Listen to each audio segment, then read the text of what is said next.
اسی لیے تو میں معراج کی شب کے متعلق بھی یہی کہتا ہوں، رسول رات کے وقت سفر پر گئے تھے، کتنا لمبا سفر کیے ہیں، صرف اگر مکہ سے بیت المقدس کا سفر ناپ لیں تو 1.5 مہینے کا سفر تھا، اور اس کے بعد آسمانوں کا سفر، خود میرے آقا فرماتے ایک آسمان سے دوسرے آسمان کی مسافت 500 سال اگر گھوڑا دوڑے تو بھی نہیں طے کر پائے گا۔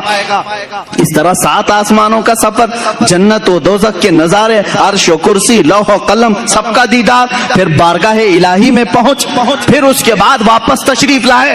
لیکن یہاں حیرت اس بات کی ہو رہی ہے، رسول جتنا چاہے لمبا سفر کریں، جب یہ کہا جاتا ہے زنجیر بھی ہلتی رہی بستر بھی رہا گرم، تا عرش گئے پھر آئے محمد صلی اللہ تعالی علیہ وسلم۔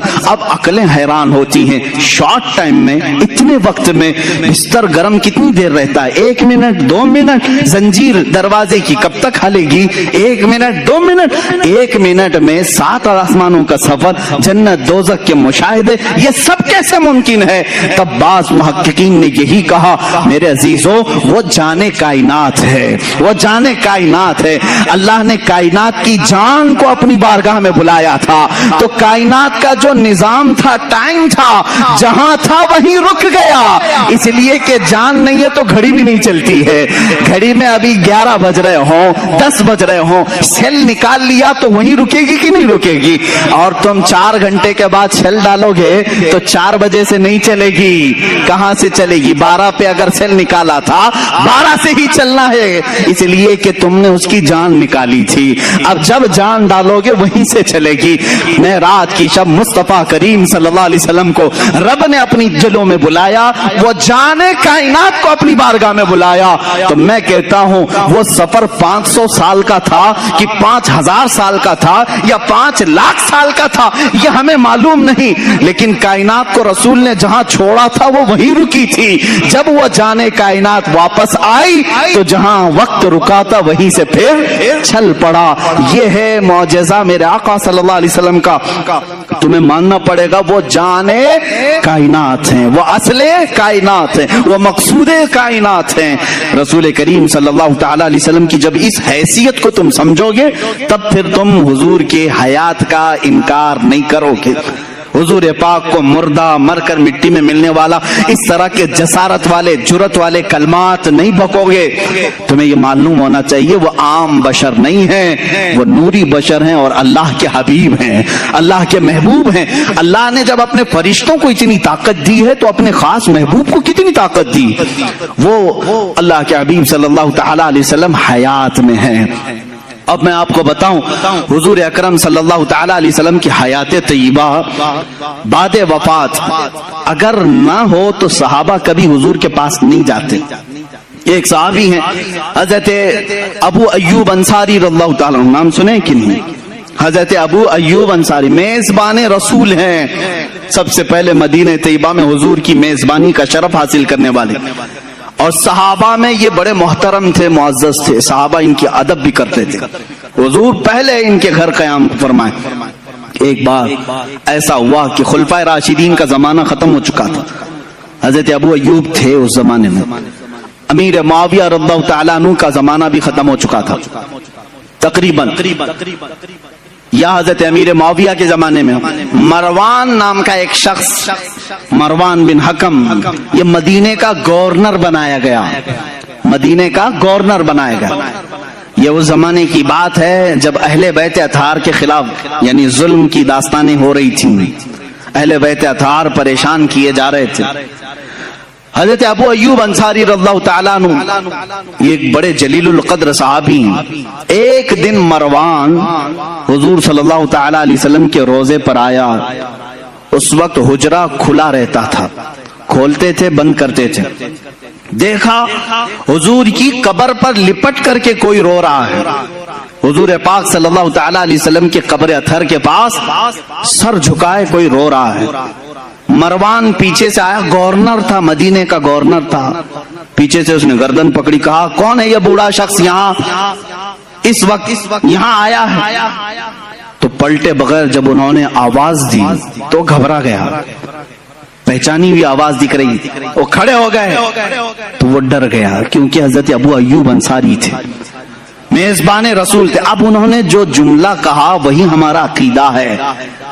انہوں نے کہا لم آتی بحجر بل آتی الی رسول اللہ صلی اللہ علیہ وسلم. اے مروان تو کیا سمجھ رہا ہے؟ میں کسی پتھر کے پاس نہیں آیا، میں اللہ کے رسول کے پاس آیا ہوں. اب اس صحابی کو پوچھو اللہ کے رسول کے پاس، قبر کو آپ اللہ کا رسول کہہ رہے ہیں، قبر کو اللہ کا رسول کہہ رہے ہیں، جبکہ قبر میں ہیں حضور، وفات ہو کر کے بھی 40 سال ہو گئے. حضرت ابو ایوب کہہ رہے ہیں میں رسول اللہ کے پاس آیا ہوں. اس کا مطلب ہے وہ اللہ کے رسول کو زندہ تسلیم کرتے تھے. صحابہ کا بھی عقیدہ یہی ہے جو ہم کہہ رہے ہیں، تو زندہ ہے واللہ، تو زندہ ہے واللہ. ایک صحابی نہیں، حضرت سعید ابن مسیب رضی اللہ تعالیٰ عنہ، یہ مشہور تابعی ہیں، افضل ترین تابعی مدینہ طیبہ کے. حرہ کا جب موقع پیش آیا، یعنی یزید کی حکومت آئی تو مدینے پر اس نے چڑھائی کروائی تھی، مدینے والوں سے جنگ کیا تھا، جس کی وجہ سے 3 دن تک مسجد نبوی میں نماز نہیں ہوئی. یزید کے زمانے میں مدینے کے لوگوں کو مارا گیا تھا بہت خطرناک طریقے سے، اس کو حرہ کہتے ہیں. اب یزید کی گورنری کے زمانے میں جب مسجد نبوی لوگ آ ہی نہیں رہے تھے، جنگ چل رہی تھی، سعید ابن مسیب رضی اللہ تعالیٰ عنہ فرماتے ہیں میں مسجد نبوی میں اکیلا رہ گیا تھا، دروازے بند کر لیے. لاک ڈاؤن والی سچویشن ہے، سوچ لیں ان کے زمانے میں ہوا تھا 3 دن کے لیے ہی. لیکن وہ تابعی کیا کہتے ہیں، جب نہیں ان سے پوچھا گیا، وہ اذان بھی دیتے تھے، اقامت بھی دیتے تھے اور نماز بھی پڑھ لیتے تھے. ٹائم کا پتہ جب چلے، جب باہر نکلے ہیں، مسجد کے دروازے بند اور اندر رہتے تھے. وہ تابعی فرماتے ہیں ہر نماز کے وقت جیسے ہی نماز کا وقت آتا، قبر رسول سے اذان کی آواز آتی تھی، میں اذان کی آواز سنتا تھا اور اسی آواز پر میں مسجد نبوی میں اقامت بولتا اور نماز پڑھتا تھا. یہ کون کہہ رہا ہے؟ تابعی. اور تم اتنے زمانے کے بعد کہہ رہے ہو وہ مر کر مٹی میں مل گئے. انہوں نے تو قبر رسول سے اذان کی آواز سنی، اذان کی آواز سنی. عزیزان گرامی وقار، 1 2 نہیں کئی مثالیں ہیں اس طرح کی.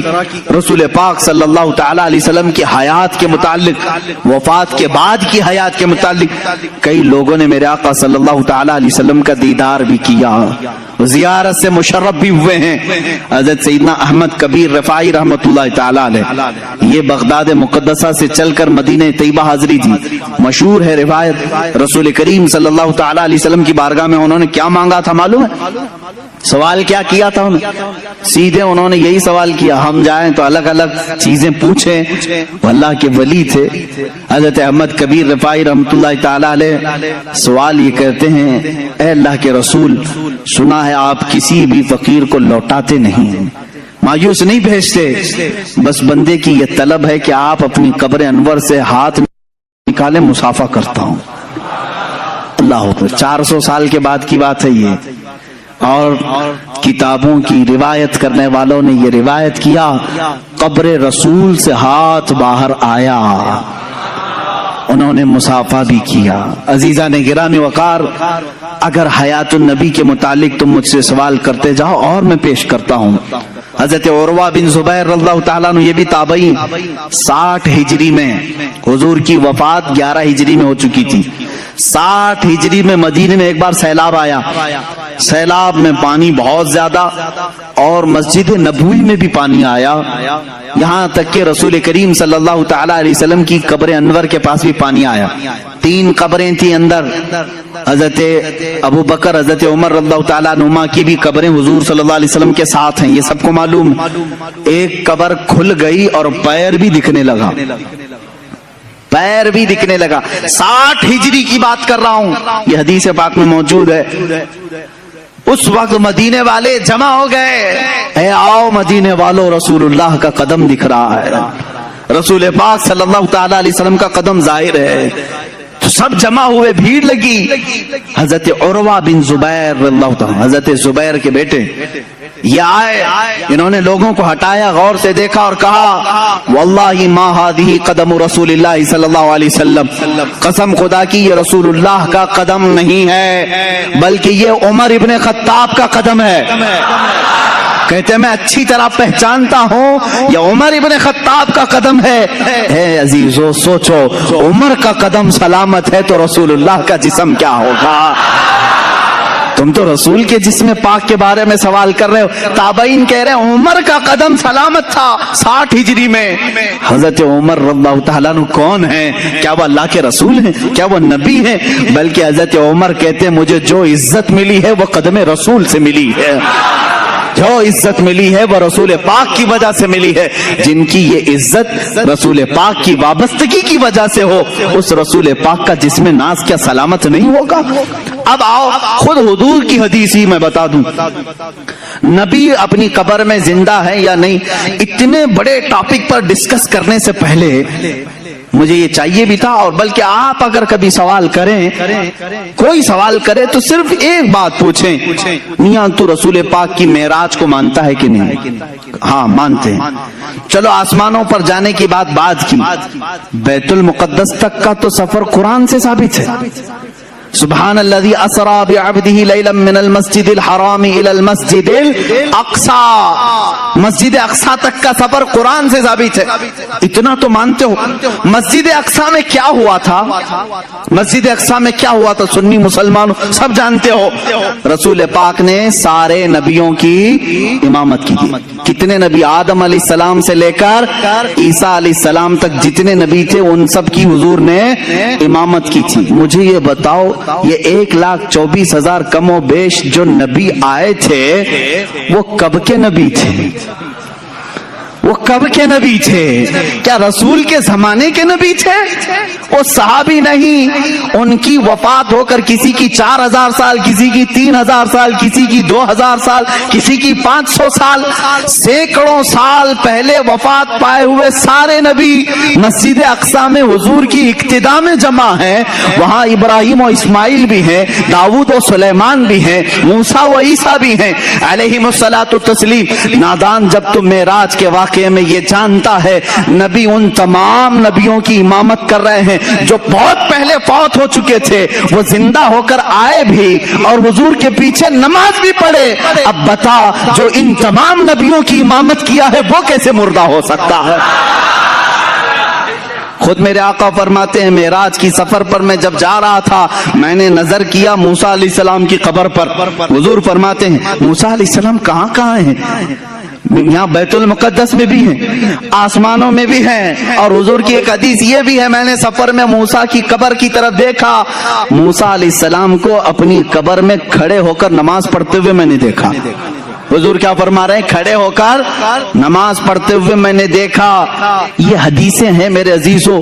اب مجھے بتاؤ نماز کون پڑھتا ہے, زندہ یا مردہ؟